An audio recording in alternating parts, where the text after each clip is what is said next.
in interesting times. Today's stories. African Union to play a more prominent role in resolving the Libya conflict. A Turkish mother fights for her imprisoned son's freedom. Wuhan babies born to mothers with virus symptoms shown in care. Olive oil for peace in divided Cyprus. The man at the controls of the ESA and NASA Solar Orbiter mission. U.S. Border Patrol agents, part bloodhound, part police, and part rescuer.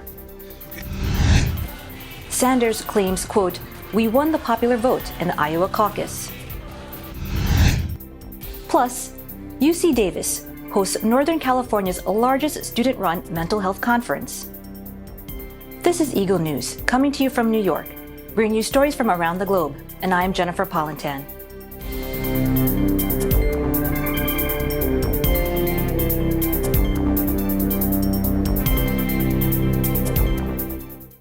Smail Chergui, African Union Commissioner for Peace and Security, says during a two-day African Union summit in Addis Ababa that the AU seeks to play a more prominent role in the resolution of the ongoing conflict in Libya.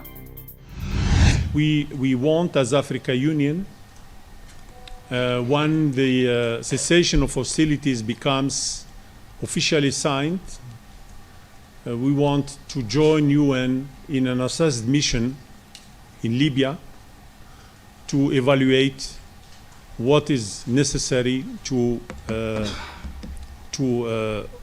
oversee, to make sure that the cessation of hostilities is respected by everybody. And we want also to be part of the deployment of the observer deployment mission in Tripoli and elsewhere in the country where is needed. The annual African Union Summit opened Sunday with leaders vowing that the AU would play a more prominent role in resolving conflicts proliferating across the continent. The theme of the two-day summit is Silencing the Guns. The focus on conflicts marks a departure from years of debate centered on reforming the AU, including its funding structure and the implementation of a continent-wide free trade area. In his opening remarks to assembled heads of state Sunday, AU Commission Chairman Moussa Faki Mahamat painted a bleak picture of the continent's security situation, citing, quote, terrorism, intercommunal conflict, and pre- and post-election crises. He also noted that while some progress had been made recently in Central African Republic and Sudan, long-running conflicts in places such as Libya and South Sudan have been joined by new crises from Cameroon to Mozambique. Faki stressed that it would take more than military action to address the root causes of African conflicts, namely poverty and social exclusion. He reiterated the AU's determination to find African solutions to African problems. Yet, his remarks came as multiple African leaders were acknowledging the AU's failure to achieve the goal adopted in 2013 of ending all wars in Africa by 2020. South African President Cyril Ramaphosa, who is taking over from Egyptian President Abdel Fattah al-Sisi as AU chair, announced that he planned to host two summits in May, one focused on conflict resolution and the other on implementation of the African Continental Free Trade Area. He said, quote, "We will focus our efforts on conflict resolution across the African continent, especially those experiencing protracted conflict." Ramaphosa has identified South Sudan and Libya as two conflicts he wants to prioritize. South Sudan's civil war began in 2013 and has left 380,000 people dead and millions more in dire poverty. President Salva Kiir and rebel leader Riek Machar face a February 22nd deadline to form a power-sharing government, but they have already missed two previous deadlines to settle their differences. On Saturday night, in an effort to jumpstart mediation efforts, Ramaphosa met separately with both of them. South Sudanese Information Minister Michael Macawi said the pair then met face-to-face on Sunday, but they made no progress on the question of the number of regional states in South Sudan and their borders, a crucial stumbling block in negotiations. On Libya, the AU has consistently complained about being sidelined during peace processes led primarily by the UN. At a summit in Congo-Brazzaville, In late January, African leaders vowed to hold a reconciliation forum for Libya's warring parties. UN Secretary-General Antonio Guterres endorsed this initiative at a news conference at the AU on Saturday, saying that he understood AU's frustration at having been put aside when it comes to Libya. In a speech Sunday, Guterres said a new framework of cooperation between the AU and the UN had been established for Libya. Wearing a multicolored headscarf and a long coat to guard against the bitter Ankara frost, Turkish mother Melek Setinkaya would not usually catch the police's attention, but when she dons her vest, calling for justice for her imprisoned son and demands the public's support, she is swiftly detained. Her son, Furkan Setinkaya, is a 19-year-old Turkish military cadet who was given a life sentence for coup involvement. İşte çocuklarımız iddianame yazıldı, bırakılmadı. Mahkeme her ay inceleme yapıyordu. O incelemelerde bırakmadı. Daha sonra istinafla onaylayınca ben gerçekten bu ülkede adaletin olmadığına inandım ve sokaklarda adalet aramaya başladım. Çok yıprattı. İlk zamanlar ben çocuğumu gidip görüyorum, sürekli ağlıyorum, gözyaşlarımı tutamıyorum. Daha sonra sinir krizleri geçirmeye başladım. Ansızın bir yerde bayılıp kendimden geçiyordum. Daha sonra doktora gittiğimde işte bu süreci ilaçsız atlatamayacağımı söylediler ve ilaç tedavisine başlandı. Maalesef şu an psikolojik tedaviyle bu işi götürüyorum. Çok kırgınım çünkü bize zulmeden hükümet şu an AK Parti hükümeti. Yani hem benim çocuğumun masum olduğunu söyleyip hem de çocuğuma verilen cezaya razı olup onlara oy vermek nasıl bir çelişkidir ben anlamadım. O yüzden birçok akrabamla ben iletişimi kestim. Çünkü yani onlara oy vermek demek benim için benim çocuğumun idam fermanını imzalamak demek. Meanwhile, 3 newborns whose mothers were diagnosed with novel coronavirus or were highly suspected of having it are shown under observation in the neonatal intensive care unit at Wuhan's Tongji Hospital on Sunday. It is not yet clear whether the babies have the virus or not. 厂里面有3个这样的孩子，都是在分娩前妈妈都是确诊或者高度疑似的。那么我们的产儿科密切配合，对新生儿的这个健康，那么我们在产时，我们新生儿医生会在产科去评估，然后把它转到我们新生儿这个隔离房间。那么排除。那从这个孩子，他是那个已经入院已经6天了。那么妈妈产前有间断发烧12天，12天孕周41周加2天。他的这个妈妈在产前发烧12天，同时爸爸也有发烧的情况。入院前2天，他的情况加重，那么他就紧急剖宫产，剖宫产出来以后，我们这今天第6天，我们也给他做了这种这个医学的防护，同时也给他进行了这种必要的检查，特别是核酸，在出生后24小时内和第2天都检测2次，都是阴性的。In other news, in a field bathed in winter light, Turkish Cypriot Hasan Cyber and Greek Cypriot Alexandros Philippides harvest olives. It's an everyday scene on the divided Mediterranean island, yet their oil for peace represents a glimmer of hope in the face of a deadlocked reunification talks. Here's the report.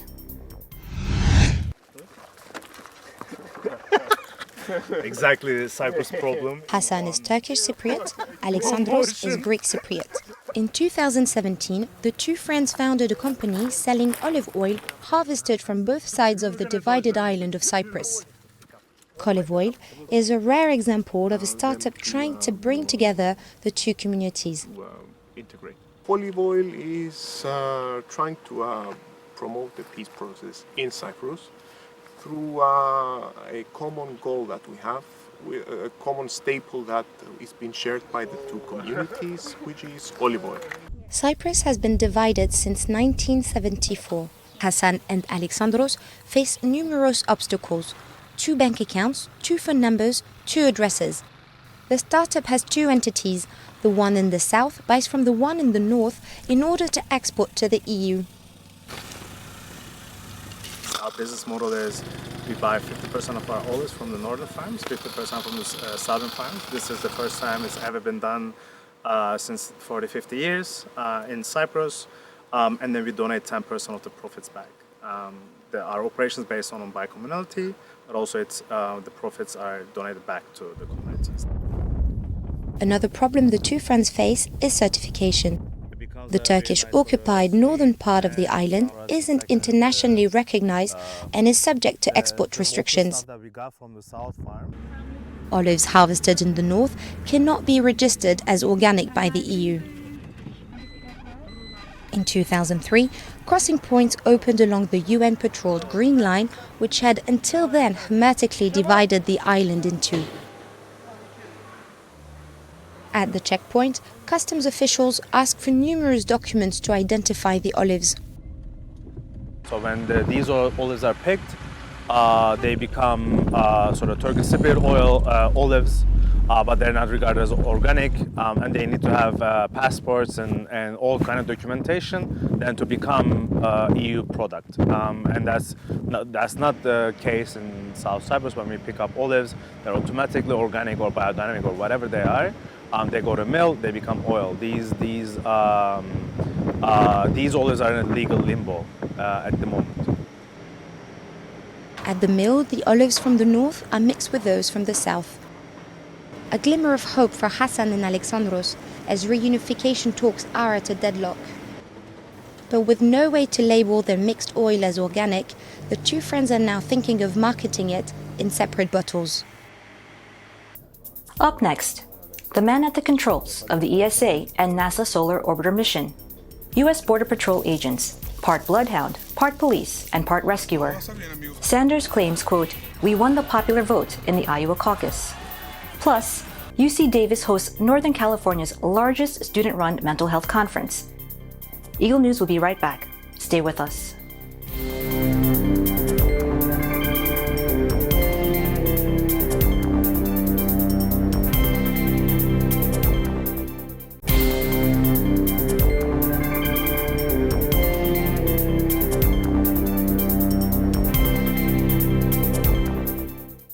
Welcome back.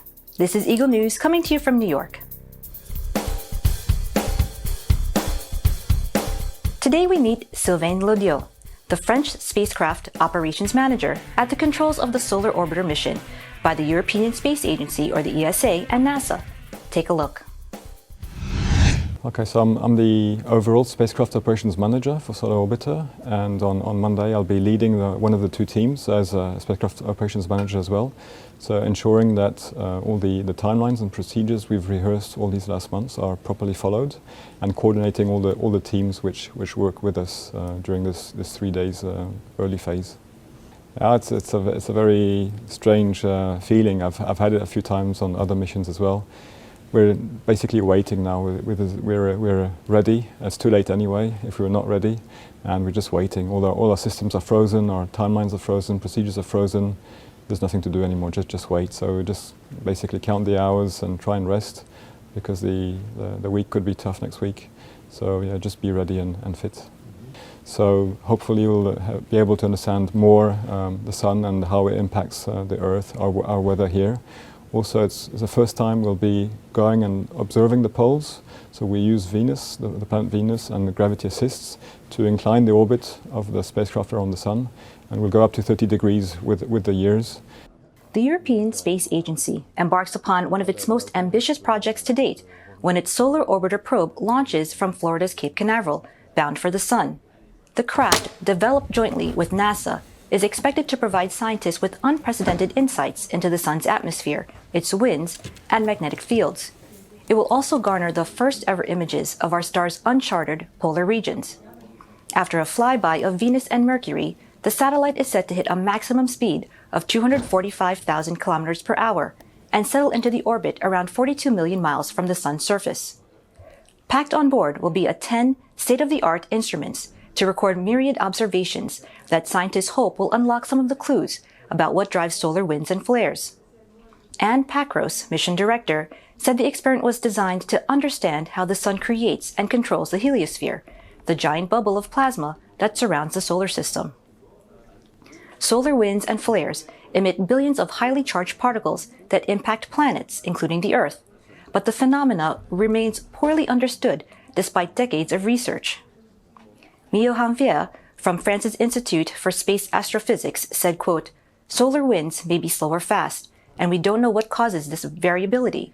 Is it one wind that varies, or is it several? It is one of the mysteries we hope to solve. The results could have far-reaching impacts for Earth." In other news, operating in remote and inhospitable terrain miles from anywhere, the green-clad Border Patrol agents are on the front lines of a wave of Central American migrants heading into the U.S. that has prompted a crackdown by President Donald Trump. Take a look. In this particular area is the rock and the lay of the land and the way that the cactus, and there's no dirt, the way it all grows together. So we're looking for footprints. And since there's no dirt, we have to look for kicked over rocks, we have to look for broken brush and things of that nature that give us a sign that someone has been through this area. And these are just areas. You have Chinati Peak on the other side, and these are just areas that groups and smugglers use to try to bring the groups across. Areas where agents have to come out and provide assistance and make many rescues out here to help those individuals who are trying to make their cross illegally into the border. But nonetheless, we're here to help them and save a life. We need to know who's coming into the country, and we need to know for what person they're coming in, and we need to also know what they're bringing into the country.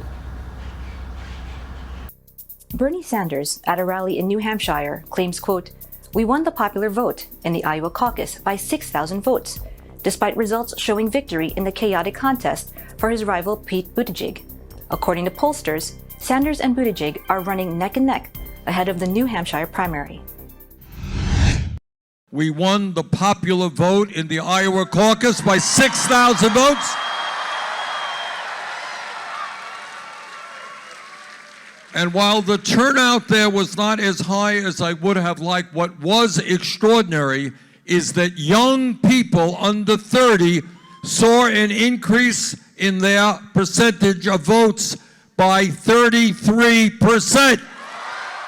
Well, what we have got to do in defeating Trump is revitalize American democracy. One person, one vote, not billionaires buying elections.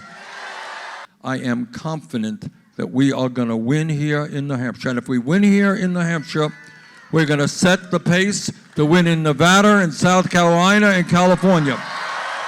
He speaks the truth to the problems that we have going on in our nation and what we should be doing to solve them.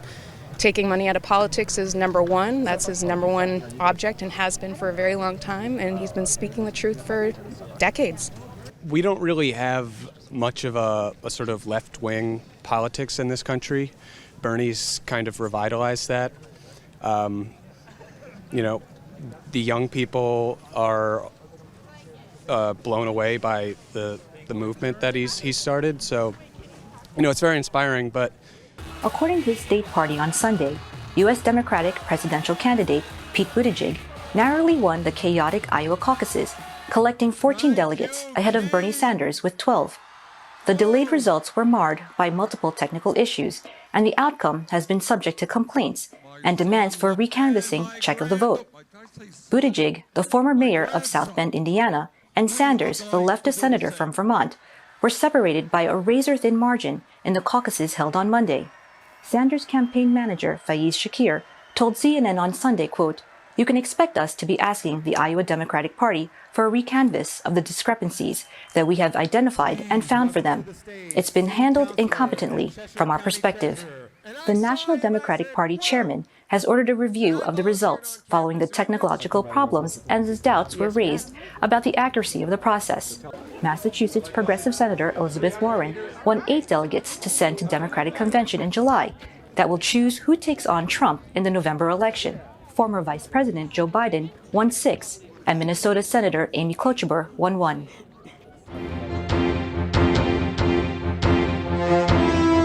Ownership of what you're experiencing and wanting to be better takes courage, and asking for help is a sign of strength, says an attendee of what is dubbed Northern California's largest student-run mental health conference in UC Davis. Eagle News correspondent Angel Manbrere has more. The Mental Health Conference at the University of California, Davis started in 2016 and continues to grow. In today's event, topics include harm reduction, recovery, peer support, and more. All topics geared toward awareness of mental health. So we're here today at the Student Mental Health Conference. It's the largest student-run mental health conference in Northern California. I think one of the beauties about this conference is, it's not just people from Sacramento or UC Davis that are attending the conference. UC Davis pulls in from such a wide variety of people internationally across the country and in California. I know for myself, I'm from Central California where there's a lot of addiction, there's a lot of problems, but that's an underserved community because it's not as progressive, it's a little bit behind the time. Mental health illnesses affect 1 in 4 people, and I think mental health is important to anyone. It's just as important as physical health, and I think it's important to take care of it, and the stigma, it's getting better, but it's still really prevalent in society, so it's important to decrease that. The first keynote speaker, Daylene, is a mental health advocate who lives with bipolar I disorder. She describes why it is important for her to share her experiences. So I think it's really important for me to share my story and for the 1 in 5 to also voice their stories, because that's what really erases stigma in our society, where people feel less alone and people can be in community with one another. And research shows that with people that have a mental illness and they share their stories of recovery, stigma is decreased. So, it's not only liberating for people to hear it and really educate themselves and their loved ones and the community, but it's liberating for oneself to share their stories of recovery. I think it's important to learn about mental health for the reasons our first speaker described. If family members are ill, it's important that other family members know what the illness is and how they can help. So it's important to learn about those things. I think it's really important to take small steps and celebrate our small victories. If you're struggling with depression and you can't get out of bed in the morning, if you have small things that you want to accomplish and you celebrate those things, that is a monumental step in making your day better and improving your mental health. That is what works for me, reaching out to someone, educating yourself and your loved ones.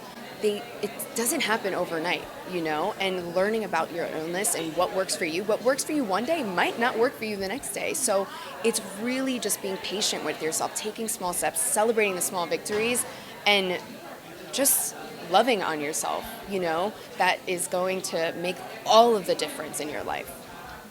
Daylene and Ben explain what they hope attendees will take away from the mental health conference. My hope for anyone that is here today who heard me speak and is really taking advantage of the workshops and the other amazing things that are going on at this conference is that they know that they're not alone. We all suffer from mental health issues at some point in our lives, whether we have a mental illness or not. But I hope that they take little gems from everything, all the keynote speakers, from what I said, from all of the workshops, and they can apply it to themselves and say, oh wait, that's gonna work for me when I feel this way, and they use it, as a tool for themselves. That's my hope, that we all learn something and we can pass it on to our friends and family. So if we can inspire 2 or 3 people to go into their own communities, that's the goal, man. That's beautiful. The last thing that I would like to say is asking for help is a sign of strength. It is never a sign of weakness. And I know that that's something that is really hard for people, to have the courage to ask for help. They think that they're weak, but it's really a strong thing to do, to take ownership of what you're experiencing and wanting to be better. That takes strength. As mental health concerns continue to grow in today's society, more people seek out knowledge to be empowered to take action. In Davis, California, Angel Membrieri, Eagle News, 1 with 25. Thanks, Angel. That is today's Eagle News. Join us again tomorrow for stories that matter to you. Visit our websites at eaglenews.net and eaglenewslive.com. Follow us on Twitter at twitter.com/eaglenews and on Facebook at facebook.com/eaglenews. Thank you for watching. Jennifer Polintan, 1 with 25.